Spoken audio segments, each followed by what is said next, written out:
வாங்க ஃப்ரெண்ட்ஸ், எல்லாரும் எப்படி இருக்கீங்க? எல்லாரும் சேஃபாக இருப்பீங்கன்னு நினைக்கிறேன்.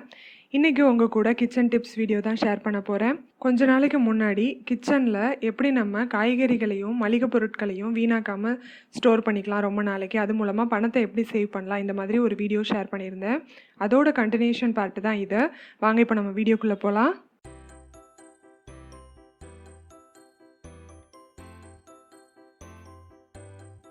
நம்ம வீட்டில் ஊற்றுற தயிர் ரொம்ப திக்காக வேணும் அப்படின்னா பால் எப்பயுமே வெதுவெதுப்பான சூட்டில் இருக்கணும். ரொம்ப ஆறி போனதோ இல்லை ஃப்ரிட்ஜிலேருந்து எடுத்ததையோ எடுத்து ஊற்றக்கூடாது. இதை மட்டும் எப்பயுமே ஞாபகம் வச்சுக்கிட்டோம் அப்படின்னா நம்ம ஊற்றுற தயிர் எப்பயுமே கெட்டியாக இருக்கும். இப்போ பார்த்தீங்கன்னா நான் ஒரு ஜாடியில் ஆல்ரெடி ஒரு ஸ்பூன் அளவுக்கு தயிர் ஊற்றிருக்கேன். அதில் இந்த மாதிரி வெதுவெதுப்பான பாலை எடுத்து இப்படி நல்லா மேலேருந்து டம்ளரில் ஆற்றுற மாதிரி ஊற்றுறேன். ஸோ தட் நீங்கள் ஸ்பூன் வச்சு எதுவும் கலக்கலாம் தேவையில்லை. நான் இந்த மாதிரி ஊற்றிட்டு மூடி வச்சுட்டேன் அப்படின்னா காலையில் பார்த்தீங்கன்னா ரொம்ப கெட்டியான தயிர் கிடைக்கும். இல்லை பாலில் கொஞ்சமாக ஒரு ஸ்பூன் எடுத்து தயிர் கலக்கிறோனாலும் ஜஸ்ட்டு தயிரை எடுத்து உள்ளார கலந்து ஒரு சுற்று மட்டும் ஸ்பூனால் லைட்டாக கலந்துட்டு வச்சுருங்க. ரொம்ப கலக்கணும்னு அவசியம் இல்லை. ரொம்ப ரொம்ப ஈஸி தான். ரொம்ப கட்டியாக கடையில் வாங்குற மாதிரியே தயிர் நமக்கு கிடைக்கும்.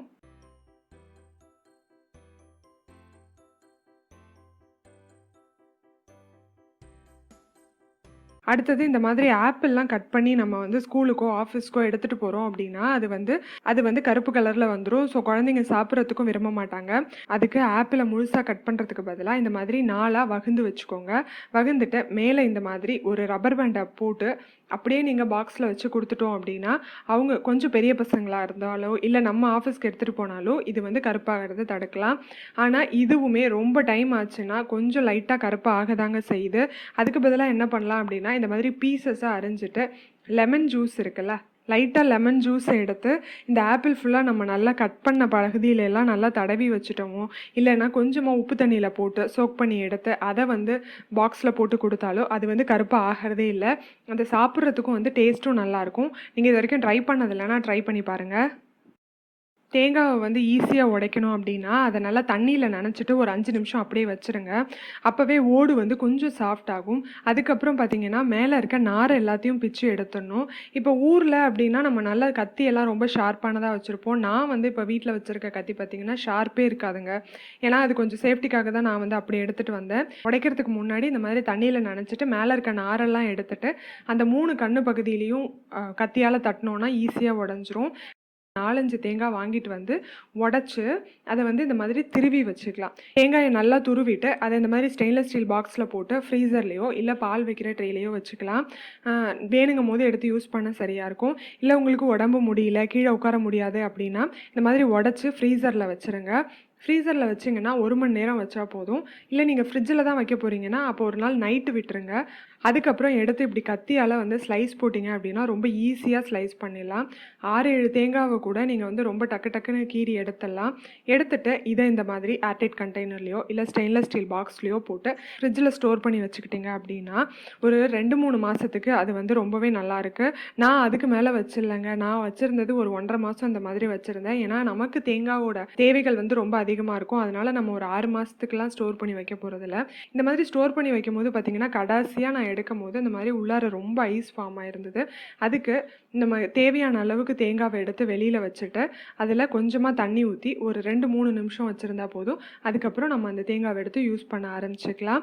ஒரே ஒரு விஷயம், துருவுனதாக இருந்தாலும் கட் பண்ணி வச்சதாக இருந்தாலும் இந்த தேங்காயை ரொம்ப நேரம் வெளில வைக்கக்கூடாது. வேணுங்கிற அளவுக்கு எடுத்துட்டு மற்றதை ஃப்ரீசரில் தூக்கி வச்சுருங்க. இந்த மாதிரி கட் பண்ண தேங்காயை எடுத்து நம்ம மிக்சியில் ஒரு ஓட்டணும் அப்படின்னா துருவுன தேங்காய் மாதிரி கிடச்சிரும். ஸோ அந்த மாதிரி உங்களுக்கு வேண்டாம், எனக்கு துருவுன தேங்காய் துருவலே வேணும், ஏதாவது ஒரு டிஷ்ஷுக்கு தேங்காய் துருவல் மாதிரியே வேணும் அப்படின்னா அதுக்கு நமக்கு ஆபத் பண்டவனா கை கொடுக்கறது இந்த கிரேட்டர் தாங்க. இந்த கிரேட்டரை சீஸ் கிரேட்டரை யூஸ் பண்ணி இந்த மாதிரி தேங்காயை நல்லா துருவி எடுத்துக்கிட்டோம் அப்படின்னா தேங்காய் துருவல் நல்லா அழகாக பூவாக நமக்கு கிடச்சிரும். ஆனால் இதில் ஒன்று என்னென்னா அந்த தேங்காய் சில்லோட கடைசி பாகம் வரைக்கும் நம்மளால் துருவ முடியாது. ஸோ இந்த மாதிரி மிச்சம் கொஞ்சம் கொஞ்சம் இருக்கும். அதை நம்ம அப்படியே வாயில் போட்டு சாப்பிட்டுக்க வேண்டியதான், அதில் ஒன்றும் ப்ராப்ளம் இல்லை. ஸோ எனக்கு இந்த மாதிரி ஏதாவது ஒரு டிஷ்ஷுக்கு வேணும் அப்படின்னா நான் இப்படி தான் யூஸ் பண்ணிக்கிறேன். அடுத்தது பார்த்திங்கன்னா இஞ்சியை எப்படி சேவ் பண்ணுறதுன்னு பார்க்கலாம். இஞ்சியை ஸ்டோர் பண்ணுறது எப்படின்னு நான் ஆல்ரெடி கிச்சன் டிப்ஸ் வீடியோஸில் ஷேர் பண்ணியிருக்கேன். ஸோ இன்றைக்கி பார்த்திங்கன்னா நான் அரைச்செல்லாம் ஸ்டோர் பண்ணாமல் கிரேட் பண்ணி தான் ஸ்டோர் பண்ண போகிறேன். அதுக்கு முதல்ல நல்லா இஞ்சியை அலசிட்டு மேலே இந்த மாதிரி ஸ்பூனை வச்சு தோலை ரிமூவ் பண்ணிடலாம். இந்த டிப்ஸும் நான் ஆல்ரெடி ஷேர் பண்ணியிருக்கேன். ஆனால் ஸ்பூன் பார்த்திங்கன்னா இந்த மாதிரி கொஞ்சம் ஷார்ப்பாக இருக்கணும். ரொம்ப வந்து மொழுன்னு இருக்கும்ல ஸ்பூனு, அந்த ஸ்பூனில் வந்து அந்த அளவுக்கு ஈஸியாக எடுக்க முடியாது. ஸோ இப்போ நான் வந்து இந்த இஞ்சி எல்லாத்தையும் நல்லா வந்து தோலெல்லாம் சீவி எடுத்துக்கிட்டேன். இதை இந்த மாதிரி சீஸ் கிரேட்டர் வச்சு அகெயின் இதையும் துருவி எடுத்துக்கலாம். இது நல்லா கடைசி வரைக்கும் ஈஸியாக துருவிக்கலாங்க.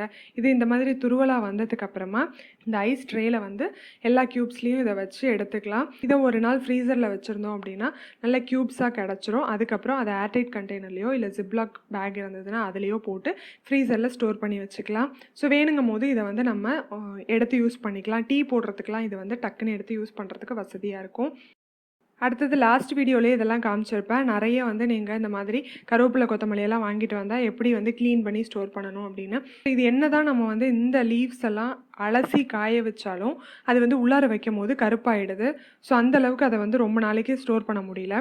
அதுக்கு இந்த மாதிரி கருவேப்பிலையை நான் என்ன பண்ணுறேன் அப்படின்னா, அலசினதுக்கு அப்புறமா நல்லா வந்து உலர வச்சுட்டு வெயிலெல்லாம் இல்லை, வீட்டுக்குள்ளாரையே நிழல் படுற இடத்துலையே வச்சு இந்த மாதிரி தட்டில் போட்டு வச்சுருவேன்.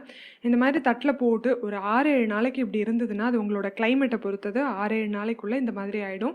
நான் இந்த மாதிரி ஒரு பிளாஸ்டிக் பாக்ஸில் வந்து அது நல்லா காஞ்சதுக்கு அப்புறமா கொஞ்சம் கொஞ்சமாக ஸ்டோர் பண்ணி வச்சது இதுதாங்க. இது பார்த்திங்கன்னா எனக்கு கொஞ்சம் அதிகமாக கிடச்சிச்சு மொத்தமாக. ஸோ அதை எடுத்துகிட்டு வந்து இந்த மாதிரி நிழல்லையே உலர வச்சு நான் ஸ்டோர் பண்ணி வச்சுருக்கேன். இதுவும் எல்லா பதார்த்தங்கள்லேயும் போடும் போது ரொம்பவே நல்லாவும் இருக்குது, வாசனையும் இருக்குது. பவுடராக பொடி பண்ணி வச்சு யூஸ் பண்ணுறதை விட இந்த மாதிரி போட்டு இலைகளாகவே வச்சு ஸ்டோர் பண்ணி சமையலுக்கு யூஸ் பண்ணும் போது அது நல்லாவும் இருக்குது, வாசனையாகவும் இருக்குது. எனக்கு வந்து பெரிய எந்த டிஃப்ரென்ஸும் தெரியல. இது ரொம்ப எனக்கு யூஸ்ஃபுல்லாக இருக்குது. நீங்களும் ட்ரை பண்ணி பாருங்கள். இந்த வீடியோவில் ஷேர் பண்ண டிப்ஸ் எல்லாமே உங்களுக்கு பிடிச்சிருக்கும், யூஸ்ஃபுல்லாக இருக்கும்னு நினைக்கிறேன். பார்ட் 1 வீடியோ பார்க்கல அப்படின்னா அதோட லிங்க்கும் டிஸ்கிரிப்ஷனில் கொடுக்குறேன். இந்த வீடியோ உங்களுக்கு பிடிச்சிருந்துச்சு அப்படின்னா மறக்காமல் ஒரு லைக் கொடுத்துட்டு உங்கள் ஃப்ரெண்ட்ஸ் கூடவும் ஷேர் பண்ணுங்கள். உங்களோட ஃபீட்பேக் என்னங்கிறத கமெண்ட்ஸில் சொல்லுங்கள். இந்த டிப்ஸில் நீங்கள் எதெல்லாம் ஃபாலோ பண்ணுறீங்களா, இல்லை இதே மாதிரி நீங்கள் ஏதாவது டிப்ஸ் ஃபாலோ பண்ணுறீங்கன்னா அதையும் எனக்கு கமெண்ட்ஸில் ஷேர் பண்ணுங்கள். நான் உங்களை இதே மாதிரி இன்னொரு யூஸ்ஃபுல்லான வீடியோவோட வந்து மீட் பண்ணுறேன். அது வரைக்கும் பை பாய்.